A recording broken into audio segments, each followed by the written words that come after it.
ਸਤਿ ਸ਼੍ਰੀ ਅਕਾਲ। ਤੁਸੀਂ ਜੁੜੇ ਹੋਏ ਹੋ ਪੰਜਾਬੀ ਰੇਡੀਓ ਯੂਐਸਏ ਦੇ ਨਾਲ। ਪੰਜਾਬੀ ਰੇਡੀਓ ਯੂਐਸਏ ਦੇ ਨੈਸ਼ਨਲ ਅਤੇ ਇੰਟਰਨੈਸ਼ਨਲ ਰੇਡੀਓ ਨੈਟਵਰਕ ਦੇ ਨਾਲ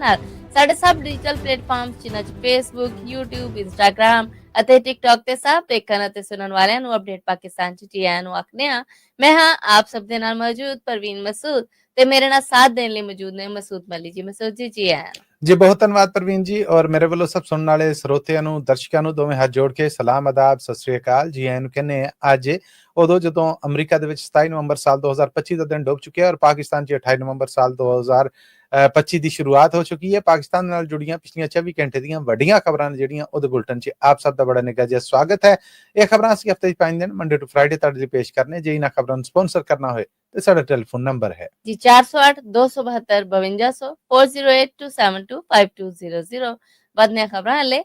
ਫੌਜ ਤੇ ਅੱਤਗਰਦਾਂ ਵਿਚਕਾਰ ਡੇਰਾ ਇਸਮਾਇਲ ਖਾਨ 'ਚ ਮੁਕਾਬਲਾ, 22 ਅੱਤਗਰਦ ਮਾਰੇ ਗਏ ਨੇ। ਕੀ ਜਾਣਕਾਰੀ ਹੈ ਮਸੂਦ ਜੀ? ਇੰਟੈਲੀਜੈਂਸ ਬੇਸ ਆਪਰੇਸ਼ਨ ਹੈ ਜਿਹੜਾ ਇਹ ਪਾਕਿਸਤਾਨੀ ਫੌਜ ਦੇ ਇਤਲਾਹਾਂ ਦੇਣ ਵਾਲੇ ਮਹਿਕਮੇ ਮੁਜਬ ਕੀਤਾ ਗਿਆ। ਆਪ ਜਿਹਨੂੰ ਕਹਿੰਦੇ ISPR ਮੁਜਬ ਕਿ ਡੇਰਾ ਇਸਮਾਇਲ ਖਾਨ ਜਿਹੜਾ ਕਿ ਖੈਬਰ ਪਖਤੂਨਖਵਾ ਦਾ ਜ਼ਿਲ੍ਹਾ ਹੈ, ਉੱਥੇ ਫੋਰਸਿਸ ਦਾ ਇਹ ਮੁਕਾਬਲਾ ਹੋਇਆ। ਇੱਕੋ ਹੀ ਮੁਕਾਬਲਾ ਹੋਇਆ ਹੈ, 26 ਨਵੰਬਰ ਦੀ ਰਾਤ ਨੂੰ ਹੋਇਆ ਆ। ਔਰ ਉੱਥੇ ਇਹ ਜਿਹੜੇ ਕਹਿ ਲਵੋ ਕਿ ਅੱਤਗਰਦ ਲੜਾਕੂ ਸਨ, ਸਾਰੇ ਅਫਗਾਨ ਦੱਸੇ ਜਾ ਰਹੇ ਨੇ। ਫੌਜ ਦੀ ਔਰ ਇਹਨਾਂ ਦੀ ਦੂਰ ਬਦੂ ਲੜਾਈ ਹੋਈ ਹੈ। ਫੌਜ ਦਾ ਜਾਨੀ ਨੁਕਸਾਨ ਨਹੀਂ ਹੋਇਆ, 22 ਦੇ ਮਾਰੇ ਜਾਣ ਦੀ ਇਤਲਾਹ ਹੈ। ਇੱਕ ਹੋਰ ਕਾਰਵਾਈ ਪ੍ਰਵੀਨ ਜਿਹੜੀ ਕਿ ਹਜੇ ਤੱਕ ਮੀਡੀਆ ਤੇ ਫਰੇਮ ਨਹੀਂ ਹੋਈ, ਪਰ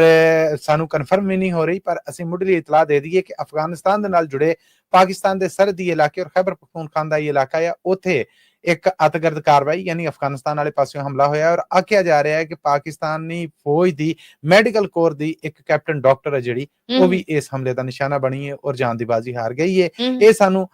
ਗੈਰ ਸਰਕਾਰੀ ਗੈਰ ਤਸਦੀਕਸ਼ੁਦਾ ਜ਼ਰੀਏ ਨੇ ਜਿਹੜੇ ਉਹਨਾਂ ਰਾਹੀਂ ਇਹ ਪਤਾ ਲੱਗਣ ਡਿਆ ਆ, ਪਰ ਇਹ 22 ਅੱਤਗਰਦਾਂ ਦੀ ਕਹਿ ਲਵੋ ਕਿ ਮੌਤ ਦੀ ਤਸਦੀਕ ਅਫੀਸ਼ੀਅਲੀ ਕਰ ਦਿੱਤੀ ਗਈ ਜੀ।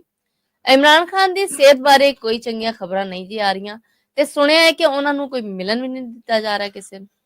ਇੰਡੀਅਨ ਮੀਡੀਆ ਨੇ ਜੀ ਇੱਕ ਦੋ ਦਿਨ ਪਹਿਲਾਂ ਜੇਲ੍ਹ ਦੇ ਵਿੱਚ ਇਮਰਾਨ ਖਾਨ ਨੂੰ ਮਾਰ ਵੀ ਦਿੱਤਾ ਸੀਗਾ ਔਰ ਉਹ ਕੰਮ ਬੜਾ ਗਰਮ ਹੋਇਆ ਸੀਗਾ। ਉਸ ਤੋਂ ਬਾਅਦ ਰੌਲਾ ਇਹ ਹੈ ਕਿ ਇਮਰਾਨ ਖਾਨ ਦੀਆਂ ਭੈਣਾਂ ਨੇ ਜਿਹੜੀਆਂ ਉਹ ਜੇਲ੍ਹ ਦੇ ਬਾਹਰ ਬਾਰ-ਬਾਰ ਕਹਿ ਰਹੀਆਂ ਸਾਨੂੰ ਅੰਦਰ ਮੁਲਾਕਾਤ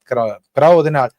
ਨਾ ਇਮਰਾਨ ਖਾਨ ਦੀਆਂ ਭੈਣਾਂ ਦੀ ਮੁਲਾਕਾਤ ਕਰਾਈ ਜਾ ਰਹੀ ਹੈ, ਨਾ ਉਹਦੀ ਪਾਰਟੀ ਦੇ ਲੋਕਾਂ ਨੂੰ ਮਿਲਣ ਦਿੱਤਾ ਜਾ ਰਿਹਾ। ਹੁਣ ਸੁਹੇਲ ਆਫਰੀਦੀ ਹੁਣੇ ਜਿਹੜੇ ਨਵੇਂ CM KPK ਬਣੇ ਨੇ ਸੂਬਾ ਖੈਬਰ ਪਖਤੂਨਖਵਾ ਦੇ, ਉਹਨਾਂ ਦੀ ਹਜੇ ਤੱਕ CM ਬਣਨ ਤੋਂ ਬਾਅਦ ਜੇਲ੍ਹ 'ਚ ਇਮਰਾਨ ਖਾਨ ਦੇ ਨਾਲ ਇੱਕ ਮੁਲਾਕਾਤ ਨਹੀਂ ਹੋਣ ਦਿੱਤੀ ਗਈ। ਸੋ ਇਹ ਕੰਟਰੋਲ ਰੱਖਿਆ ਗਿਆ ਹੈ ਸਭ ਕੁਝ ਔਰ ਆਖਿਆ ਜਾ ਰਿਹਾ ਹੈ ਕਿ ਸਿਹਤ ਵਾਕਈ ਇਮਰਾਨ ਖਾਨ ਦੀ ਠੀਕ ਨਹੀਂ।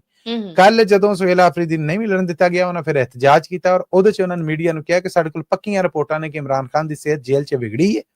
ਉਹਨਾਂ ਨੂੰ ਕੋਈ ਪ੍ਰੋਪਰ ਮੈਡੀਕਲ ਟ੍ਰੀਟਮੈਂਟ ਨਹੀਂ ਦਿੱਤੀ ਜਾ ਰਹੀ ਔਰ ਨਾ ਉਹਨਾਂ ਨੂੰ ਇਲਾਜ ਲਈ ਜੇਲ੍ਹ ਦੇ ਹਸਪਤਾਲ ਤੋਂ ਅੱਡ ਕਿਸੇ ਹਸਪਤਾਲ 'ਚ ਲਿਜਾਇਆ ਜਾ ਰਿਹਾ ਆ। ਹੁਣ ਖਬਰਾਂ ਇਹ ਸਾਹਮਣੇ ਆਉਣ ਡੀਆਂ, ਤਸਦੀਕ ਨਹੀਂ ਹੋਣ ਦੀ, ਕਿਉਂਕਿ ਕੋਈ ਵੀ ਇਮਰਾਨ ਖਾਨ ਦੇ ਨਾਲ ਅੰਦਰ ਜਾ ਕੇ ਨਹੀਂ ਮਿਲ ਸਕ ਰਿਹਾ ਔਰ ਇਹ ਕੰਮ ਜ਼ਿਮਨੀ ਚੋਣਾਂ ਤੋਂ ਕੋਈ ਮਹੀਨਾ ਪਹਿਲਾਂ ਦਾ ਸ਼ੁਰੂ ਹੋਇਆ ਹੈ। ਲਗਭਗ 2 ਮਹੀਨੇ ਹੋ ਗਏ ਨੇ, ਨਾ ਇਮਰਾਨ ਖਾਨ ਦੀਆਂ ਭੈਣਾਂ, ਉਹਦੇ ਕੋਈ ਰਿਸ਼ਤੇਦਾਰ ਉਹਨੂੰ ਮਿਲ ਸਕੇ ਨੇ, ਕਿਉਂਕਿ ਮੰਗਲਵਾਰ ਨੂੰ ਉਹਨਾਂ ਦੀ ਮੁਲਾਕਾਤ ਹੁੰਦੀ ਹੈ ਔਰ ਵੀਰਵਾਰ ਨੂੰ ਇਮਰਾਨ ਖਾਨ ਦੀ ਸਿਆਸੀ ਪਾਰਟੀ ਦੀ ਮੁਲਾਕਾਤ ਹੁੰਦੀ ਹੈ ਔਰ ਇਹ ਅਦਾਲਤੀ ਹੁਕਮ ਤੇ ਹੁੰਦੀ ਹੈ, ਪਰ ਅਦਾਲਤੀ ਹੁਕਮ ਨਹੀਂ ਮੰਨਿਆ ਜਾ ਰਿਹਾ ਜੀ। FIA ਨੇ ਐਸੇ ਸੋਸ਼ਲ ਮੀਡੀਆ ਅਕਾਊਂਟਸ ਦੇ ਖਿਲਾਫ ਕਾਰਵਾਈ ਸ਼ੁਰੂ ਕੀਤੀ ਹੈ ਜੋ ਕਿ ਮੁਸਾਫਰਾਂ ਨੂੰ ਆਫਲੋਡ ਕਰਨ ਬਾਰੇ ਪੋਸਟਾਂ ਪਾ ਰਹੇ ਸਨ। ਮੈਂ ਤਾਂ ਇਹ ਕਹਿਣ ਡਿਆ ਕਿ FIA ਦੇ ਮਹਿਕਮੇ ਨੂੰ ਪਾਕਿਸਤਾਨ 'ਚ ਨਾ ਕੋਈ ਪੁੱਛਣ ਵਾਲਾ, ਨਾ ਕੋਈ ਦੱਸਣ ਵਾਲਾ, ਨਾ ਉਹਨਾਂ ਨੂੰ ਕੋਈ ਡਰ ਆ ਤੇ ਨਾ ਉਹਨਾਂ ਨੂੰ ਕੋਈ ਖੌਫ ਆ। ਲਾਹੌਰ 에ਅਰਪੋਰਟ ਤੋਂ ਤਾਜ਼ਾ ਮਾਮਲਾ ਇਹ ਸਾਹਮਣੇ ਆਇਆ ਹੈ ਕਿ ਇੱਕ ਬੀਬੀ ਆਪਣੇ ਬੱਚੇ ਦੇ ਨਾਲ ਦੁਬਈ ਜਾ ਰਹੀ ਸੀਗੀ UAE ਤੇ ਉਹਨੂੰ FIA ਦੇ ਡਿਊਟੀ ਕਰਦੇ ਲੋਕਾਂ ਨੇ ਆਖਿਆ ਕਿ ਤੁਹਾਨੂੰ ਆਫਲੋਡ ਕਰਨ ਲੱਗੇ ਆ। ਘਬਰਾ ਗਈ, ਪਰੇਸ਼ਾਨ ਹੋ ਗਈ। ਉਸ ਤੋਂ ਬਾਅਦ ਇੱਕ ਬੀਬੀ ਆਈ ਇਹ ਕਿ ਤੁਹਾਨੂੰ ਆਫਲੋਡ ਕਰ ਦੇਣਾ ਹੈ, ਕੋਈ ਮੁਕਮਕਾ ਕਰ ਲਓ। ਉਹਨੇ ਆਖਿਆ ਕੀ ਮੁਕਮਗਾ ਕਰਨਾ ਹੈ, 20,000 ਰੁਪਇਆ ਦਵੋ। ਉਸ ਵਿਚਾਰੀ ਦੇ ਕੋਲ 10,000 ਰੁਪਇਆ ਪਾਕਿਸਤਾਨੀ ਕੈਸ਼ ਸੀ, ਉਹਨੇ ਉਹ ਦਿੱਤਾ ਔਰ 10,000 ਉਹਨੇ ਆਪਣੇ ਅਕਾਊਂਟ ਕੈਸ਼, ਜੈਜ਼ ਕੈਸ਼ ਜਾਂ ਸਮਥਿੰਗ ਜੋ ਵੀ ਸੀਗਾ ਉਹਦੇ ਰਾਹੀਂ ਕੀਤਾ। ਪ੍ਰੂਫ ਨੇ ਉਹਦੇ ਕੋਲ, ਉਹ ਸੋਸ਼ਲ ਮੀਡੀਆ ਤੇ ਪਾਏ ਗਏ ਕਿ ਸਾਨੂੰ ਆਫਲੋਡ ਕਰਨ ਦੇ ਸੀਗੇ। ਸੋ ਸਰਕਾਰ ਵੱਲੋਂ ਇਹ ਜਿਹੜਾ ਇੱਕ ਇਖਤਿਆਰ ਦਿੱਤਾ ਗਿਆ, ਉਹਨੂੰ ਨਜਾਇਜ਼ ਰਿਸ਼ਵਤਖੋਰੀ ਔਰ ਲੋਕਾਂ ਦੀਆਂ ਮਜਬੂਰੀਆਂ ਤੋਂ ਫਾਇਦਾ ਚੁੱਕਣ ਦਾ ਇੱਕ ਜ਼ਰੀਆ ਬਣਾ ਲਿਆ ਇਸ ਮਹਿਕਮੇ ਨੇ। ਤੁਹਾਨੂੰ ਆਫਲੋਡ ਕਰਨ ਲੱਗੇ, ਇਹਦਾ ਮਤਲਬ ਜਿਹੜੇ ਨਹੀਂ ਦਿੰਦੇ ਉਹਨਾਂ ਨੂੰ ਆਫਲੋਡ ਕਰ ਦਿੱਤਾ ਜਾਂਦਾ ਹੈ। ਹੁਣ ਜਿੰਨਾ ਸੋਸ਼ਲ ਮੀਡੀਆ ਤੇ ਇਹ ਕਿ ਜੀ ਵੇਖੋ ਮੇਰੇ ਕੋਲ ਵਰਕ ਵੀਜ਼ਾ ਹੈ, ਮੇਰੇ ਡਾਕੂਮੈਂਟਸ ਪੂਰੇ ਨੇ, ਲੋਕੀ ਚਾੜਦੇ ਨੇ, ਹੁਣ ਕਹਿੰਦੇ ਨੇ ਕਿ ਉਹਨਾਂ ਸਾਰੇ ਸੋਸ਼ਲ ਮੀਡੀਆ ਅਕਾਊਂਟਸ ਦੇ ਖਿਲਾਫ ਕਾਰਵਾਈ ਹੋਏਗੀ। ਬਈ ਜਿਹੜੇ ਇਹ ਸਾਰਾ ਜ਼ੁਲਮ ਕਰਨ ਦੇ ਨੇ, ਹਨੇਰ ਜਿਨ੍ਹਾਂ ਨੇ ਮਚਾਇਆ, ਉਹਨਾਂ ਨੂੰ ਨਹੀਂ ਕਿਸੇ ਨੇ ਫੜਨਾ। ਸੋ ਨਿਜ਼ਾਮ ਆ ਜਿਹੜਾ ਇਹ ਸਾਹਮਣੇ ਹੈ ਕਿ ਬਣਨ ਕੀ ਡਿਆ ਆ। ਇਹ ਇੱਕ ਮਿਸਾਲ ਜਿਹੜਾ ਮੈਂ ਇੱਕ ਬੀਬੀ ਦੀ ਦੇਣ ਡਿਆ ਜਿਹਨੂੰ ਬਕਾਇਦਾ कह लवो कि सोशल मीडिया ते भी बहुत चर्चा लभा है और कुछ इंटरनेशनल न्यूज़ एजेंसियां ने भी इन्हू फ्रेम किया है कि 10,000 नगद देण लई है ते 10,000 नगद दा ते प्रूफ नहीं है पर ਜਿਹੜੇ ਉਹਨੇ ਇਹਨਾਂ ਨੂੰ ਟ੍ਰਾਂਸਫਰ ਕੀਤੇ ਨੇ ਉਹਦਾ ਪ੍ਰੂਫ ਹੈ ਕਿ ਚੱਲ ਜਹਾਜ਼ 'ਚ ਬਹਿ ਕੇ ਚੱਲੀ ਹੈ ਨਾ ਇਹਨੇ ਕਿਹੜਾ ਇੱਥੇ ਪਾਕਿਸਤਾਨ 'ਚ ਕੁਝ ਕਰ ਲੈਣਾ ਪਰ ਉਹਨੇ ਜਾ ਕੇ ਜਦੋਂ ਸੋਸ਼ਲ ਮੀਡੀਆ ਤੇ ਕੀਤਾ ਕਿ ਪਾਕਿਸਤਾਨ 'ਚ ਲਾਹੌਰ 에ਅਰਪੋਰਟ ਤੇ ਮੇਰੇ ਨਾਲ ਇਹ ਸਲੂਕ ਹੋਇਆ ਲਾਹੌਰ ਕਰਾਚੀ ਇਸਲਾਮਾਬਾਦ ਪਿਸ਼ਾਵਰ ਕੋਇਟਾ ਸਭ ਵੱਡੇ ਫੈਸਲਾਬਾਦ ਇਹਨਾਂ 에ਅਰਪੋਰਟਾਂ ਤੋਂ ਇਹ ਇਤਲਾਹਾਂ ਆ ਰਹੀਆਂ ਨੇ ਕਿ ਲੋਕਾਂ ਨੂੰ ਆਫਲੋਡ ਕਰਨ ਦੇ ਨਾਂ ਦੇ ਉੱਤੇ ਲੁੱਟਿਆ ਜਾ ਰਿਹਾ ਆ ਜਿਹੜਾ ਨਹੀਂ ਦਿੰਦੇ ਉਹਨਾਂ ਨੂੰ ਆਫਲੋਡ ਕਰ ਦਿੱਤਾ ਜਾਂਦਾ ਹੈ ਔਰ ਹੁਣ ਇਸ ਜੁਰਮ ਦੇ ਖਿਲਾਫ ਜਦੋਂ ਕੋਈ ਆਵਾਜ਼ ਚੁੱਕਣ ਡਿਆ ਤੇ ਉਹਨਾਂ ਸੋਸ਼ਲ ਮੀਡੀਆ ਅਕਾਊਂਟਸ ਦੇ ਖਿਲਾਫ ਜ਼ਾਹਿਰ ਹੈ ਪੀਕਾ ਐਕਟ ਐਵੇਂ ਤਾਂ ਨਹੀਂ ਬਣਾਇਆ ਉਹ ਸਰਕਾਰ ਨੇ ਵਰਤਣਾ ਤੇ ਹੈ ਨਾ ਆਪਣੇ ਕੰਟਰੋਲ 'ਚ ਰੱਖਣਾ ਐਗਜ਼ੈਕਟਲੀ ਜੀ ਪਾਕਿਸਤਾਨ 'ਚ ਸਰਕਾਰੀ ਪੱਧਰ ਤੇ ਪਹਿਲੀ ਵਾਰੀ ਇਸ ਗੱਲ ਦਾ ਇਕਰਾਰ ਕੀਤਾ ਗਿਆ ਕਿ UAE ਪਾਕਿਸਤਾਨੀ ਸ਼ਹਿਰੀਆਂ ਨੂੰ ਵੀਜ਼ੇ ਨਹੀਂ ਦੇ ਰਹੇ जी बकायदा एडिशनल सैकटरी इंटीरियर ने जेडे सलमान चौधरी उन्होंने पाकिस्तान दी सैनेट दी कमेटी नूं इस बारे दस्सिया कि गैर एलानिया तौर ते UAE दी सरकार है जेडी उन्हें पाकिस्तानियां दे वीजे बंद कर दिते ने पाकिस्तानी पासपोर्ट होल्डर्स ने जेडे उन्हां नूं वीजे नहीं दिते जा रहे और एदा कारण ये दसन दे ने कि साडे लोग इत्थों उत्थे जांदे ने उत्थे बहुत सारे जुर्मां दा हिस्सा बन जांदे ने जुर्मां च शरीक हो जांदे ने सऊदी अरब तो भी एक माड़ी खबर आई है कि उत्थे ड्रग्स का काम करन दे सन कुछ लोग पाकिस्तानी वीजे ते गए सन और एक काम इन्ना क भखिया है कि उन्हां नूं मोनीटर किया गया ड्रोन दे जरिए किया गया पक्के सबूतां तो बाद उन्हां नूं गिरफ्तार किया गया और हुण सुनिया कि शाही खानदान दे कुछ लोग उन्हां दे नाल बोरियां दे हिसाब दे नाल ड्रग्स लभी है और सऊदी अरब दे विच ड्रग्स दी ਇਹ ਜਿਹੜਾ ਕੰਮ ਜੇ ਤੁਹਾਡੇ ਕੋਲ ਬਰਾਮਦ ਹੋ ਗਈ ਹੈ ਤੇ ਸਜ਼ਾਏ ਮੌਤ ਆ ਉਹਨਾਂ ਤਲਵਾਰ ਦੇ ਨਾਲ ਧੌਣ ਹੀ ਵੱਢਣੀ ਹੈ ਤੁਹਾਡੀ ਹੋਰ ਕੋਈ ਇਸ ਥੱਲੇ ਸਜ਼ਾ ਨਹੀਂ ਇਹ ਤਿੰਨ ਜਿਹੜੇ ਉਹ ਕਨਫਰਮ ਹੋਏ ਇਸੇ ਤਰ੍ਹਾਂ UAE 'ਚ ਵੀ ਸੁਣਿਆ ਕਿ ਇਹ ਲੋਕ ਇਦਾਂ ਗੰਦ ਪਾਉਣ ਦੇ ਨੇ ਜਦ ਕਿ UAE ਦੀ ਸਰਕਾਰ ਤੇ ਸਰਕਾਰੀ ਪੱਧਰ ਤੇ ਇਹ ਕਹਿਣਾ ਕਿ ਪਾਕਿਸਤਾਨ ਵੱਲੋਂ ਇਹ ਗਿਲਾ ਸ਼ਿਕਵਾ ਜਿਹੜਾ ਇਹ ਗਲਤ ਆ ਅਸੀਂ ਰੋਜ਼ 500 ਵੀਜ਼ਾ ਜਿਹੜਾ ਪਾਕਿਸਤਾਨੀਆਂ ਨੂੰ ਦੇਣ ਦੇ ਤੇ ਇਹ ਤੇ ਇੱਕ ਮੁਲਕ ਦੇ ਸ਼ੁਮਾਰੇ ਆਂਡੇ ਨੇ ਅੰਦਾਜ਼ਾ ਕਰੋ ਰੋਜ਼ 500 ਵੀਜ਼ਾ ਲੱਭਣ ਦੇ ਆ ਤੇ ਪਾਕਿਸਤਾਨ ਤੋਂ ਨਸਣ ਵਾਲਿਆਂ ਦੀ ਗਿਣਤੀ ਕਿੰਨੀ ਹੈ ਔਰ ਪਿਛਲੀ ਖਬਰ ਦੇ ਨਾਲ ਜੋੜ ਲਓ ਕਿ ਜਿਹਨੂੰ ਵੀਜ਼ਾ ਲੱਭ ਜਾਂਦਾ ਉਹ ਜੇ ਨਸਣ ਲੱਗਦਾ ਤੇ ਉਹਦੇ ਨਾਲ ਆਫਲੋਡ ਕਰਨ ਦੇ ਨਾਂ ਤੇ 에ਅਰਪੋਰਟਾਂ ਤੇ ਕੀ ਸਲੂਕ ਹੋਣ ਡਿਆ ਬਿਲਕੁਲ ਮਸੂਦ ਵੱਡੀ ਖਬਰ ਇੱਕ ਸਾਹਮਣੇ ਆਈ ਹੈ ਦੱਖਣੀ ਪੰਜਾਬ 'ਚ ਕੱਚੇ ਦੇ ਡਾਕੂਆਂ ਦੇ ਨਾਲ ਪੁਲਿਸ ਆਪ ਰਲੀ ਹੋਈ ਹੈ ਕੀ ਜਾਣਕਾਰੀ ਇਸ ਬਾਰੇ ਇਹ ਜੀ ਇੱਕ ਵੱਡਾ ਕੇਸ ਹੈ ਜਿਹੜਾ ਇਹ ਕਹਿ ਲਵੋ ਕਿ ਆਇਆ ਹੈ ਸਾਹਮਣੇ ਔਰ ਪਹਿਲਾਂ ਤੇ ਆਖਿਆ ਜਾ ਰਿਹਾ ਸੀ ਇਹਨਾਂ ਦੇ ਖਿਲਾਫ ਕਾਰਵਾਈਆਂ ਹੋ ਰਹੀਆਂ ਇਹਨਾਂ ਡਾਕੂਆਂ ਨੇ ਪੁਲਿਸ ਵਾਲੇ ਵੀ ਮਾਰੇ ਸਭ ਕੁਝ ਹੋਇਆ ਇਹਨਾਂ ਖਿਲਾਫ ਆਪਰੇਸ਼ਨ ਵੀ ਹੋਇਆ ਪਰ ਇਹ ਸਟਿਲ ਇੱਥੇ ਮੌਜੂਦ ਨੇ ਔਰ ਇਹ ਕੱਚੇ ਤੇ ਡਾਕੂਆਂ ਨੇ ਕੋਈ ਅੱਜ ਟਿਕਾਣੇ ਨਹੀਂ ਬਣਾਏ ਪ੍ਰਵੀਨ ਇਹ ਜਦੋਂ ਕਹਿੰਦੇ ਨੇ ਕਿ ਅੰਗਰੇਜ਼ ਰਾਜ ਸੀਗਾ ਉਦੋਂ ਹੀ ਇਹ ਦਰਿਆ ਇਹ ਹੁਣ ਕੱਚੇ ਦਾ ਇਲਾਕਾ ਉਹ ਆ ਇੱਕ ਪਾਸਿਓਂ ਪੰਜਾਬ ਲੱਗਦਾ ਹੈ ਦੂਸਰੇ ਪਾਸੇ ਸਿੰਧ ਲੱਗਦਾ ਹੈ ਦਰਿਆ ਦਾ ਰੁਖ ਮੁੜਦਾ ਤੇ ਅੱਗੋਂ ਬਲੂਚਿਸਤਾਨ ਲੱਗ ਜਾਂਦਾ ਇਹ ਤਿੰਨ ਕਹਿ ਲਵੋ ਕਿ ਸੂਬੇ ਨੇ ਜਿਹੜੇ ਉਹਨਾਂ ਨੂੰ ਹੁਣ ਇਹ ਮਲਕੀਅਤ ਕਿਸੇ ਸੂਬੇ ਦੀ ਨਹੀਂ ਹਦੂਦ ਅਰਬਾ ਜਾਂ ਕਹਿ ਲਵੋ ਕਿ ਏਰੀਆ ਕਿਸੇ ਸੂਬੇ ਦਾ ਨਹੀਂ ਕਿ ਜਿਹੜਾ ਕੋਈ ਸੂਬਾ ਜ਼ਿੰਮੇਵਾਰੀ ਕਬੂਲ ਕਰੇ ਪੰਜਾਬ ਸਰਕਾਰ ਨੇ ਕਾਰਵਾਈਆਂ ਕੀਤੀਆਂ ਉਹ ਜਦੋਂ ਕਾਰਵਾਈਆਂ ਬਾਬਾ ਜ਼ੋਰਾਂ ਦੇ ਨਾਲ ਹੋਈਆਂ ਤੇ ਉਹ ਜਾ ਕੇ ਸਿੰਧ ਸਰਕਾਰ ਅੱਗੇ ਉਹਨਾਂ ਨੇ ਹਥਿਆਰ ਪਾ ਦਿੱਤੇ ਸਿੰਧ ਸਰਕਾਰ ਨੇ ਕਿਹਾ ਕਿ ਹਾਂ ਇਹਨਾਂ ਡਾਕੂਆਂ ਨੂੰ ਆ ਮਾਫੀ ਹੈ ਕਿਉਂਕਿ ਇਹਨਾਂ ਹਥਿਆਰ ਪਾ ਦਿੱਤੇ ਨੇ ਬਲੋਚਿਸਤਾਨ 'ਚ ਵੀ ਇਸ ਤਰ੍ਹਾਂ ਹੀ ਹੈ ਯਾਨੀ ਪੰਜਾਬ ਤੋਂ ਜੇ ਕਾਰਵਾਈ ਹੁੰਦੀ ਹੈ ਤੇ ਉਹ ਪਨਾਹ ਲੈ ਲੈਂਦੇ ਨੇ ਸਿੰਧ 'ਚ ਜਾ ਕੇ ਤਾਜ਼ਾ ਮਾਮਲਾ ਇਹ ਹੋਇਆ ਹੈ ਕਿ ਸਾਦਕਾਬਾਦ ਸ਼ਹਿਰ ਹੈ ਜਿਹੜਾ ਲਹਿੰਦੇ ਪੰਜਾਬ ਦਾ ਉੱਥੋਂ ਇੱਕ ਕੱਚੇ ਦਾ ਇਲਾਕਾ ਅੱਗੇ ਜਾ ਕੇ ਰਾਜਨਪੁਰ ਤੋਂ ਸ਼ੁਰੂ ਹੋ ਜਾਂਦਾ ਉੱਥੋਂ ਇੱਕ ਬੰਦਾ ਜਿਹੜਾ ਉਹ ਫੈਕਟਰੀ 'ਚ ਕੰਮ ਕਰਦਾ ਸੀਗਾ ਜਦੋਂ ਕੰਮ ਕਰਕੇ ਵਾਪਸ ਆਪਣੇ ਘਰ ਪੜਿਆ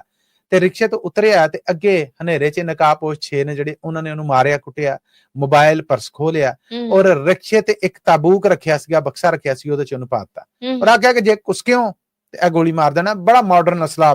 ਇਕਵਿਪਡ ਉਹਨਾਂ ਕੋਲ ਸੀਗਾ ਰਿਕਸ਼ਾ 2 ਘੰਟੇ ਤੱਕ ਪ੍ਰਵੀਨ ਚੱਲਦਾ ਰਿਹਾ 2 ਘੰਟੇ ਬਾਅਦ ਰਕਸ਼ਾ ਕਿਤੇ ਖਲੋਤਾ ਤੇ ਉਹਨਾਂ ਬੰਦਿਆਂ ਨੂੰ ਉਹ